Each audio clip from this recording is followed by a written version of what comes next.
ಜಪಾನ್ದೊಳಗ 8 ಗಂಟೆ ಶಾಲಾ ಅವರ 8 ಗಂಟೆ.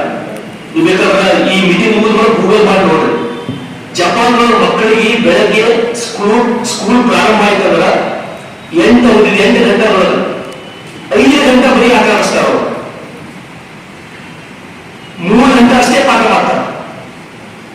ಜಪಾನಿನ ಪ್ರತಿಯೊಂದು ಸ್ಕೂಲ್ ಒಳಗೆ 3 ಗಂಟೆ ಅಷ್ಟೇ ಪಾಠ, 5 ಗಂಟೆ ಅವರಿಗೆ ಆಟ ಆಡಿಸ್ತಾರೆ. ಚೈನಾದೊಳಗೆ 3,000 ಸ್ಕೂಲ್ಗಳು ಬರೀ 2 ಅವರ್ಸ್ ಪಾಠ, 6 ಗಂಟೆ ಅವರಿಗೆ ಆಟ ಆಗಲಿ, ಫಿಸಿಕಲ್ ಎಕ್ಸರ್ಸೈಸ್ ಆಗಲಿ.